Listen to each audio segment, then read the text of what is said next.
How to fix RegioBank app won't let me log in. So the problem might cause due to the unstable connection of your network.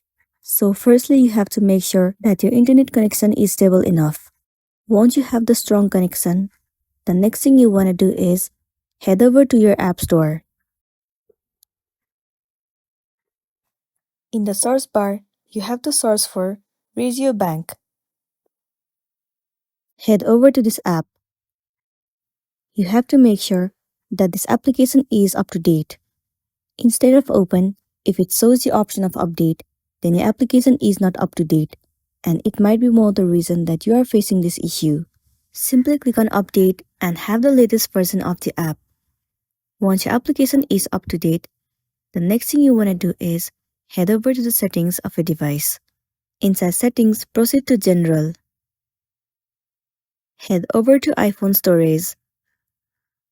You will land on this page where all the application that is available on your device will be visible to you.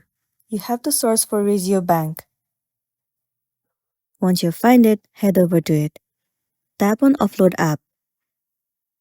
Once again, click on Offload App. It means clearing the cache and the storage of the application. It will remove all of the unwanted bugs and make your application run smoothly. It might also fix the issue that you have been facing. With all of this, if you are still facing the issue, then the next thing you want to do is uninstall the application and reinstall it again. Reinstalling the application will definitely help you out, and then you'll be good to go. So that's all for today, and this is simply how you can fix RegioBank app won't let me log in. Make sure to smash the like button and consider subscribing if you found this video helpful. We'll see you in the next one.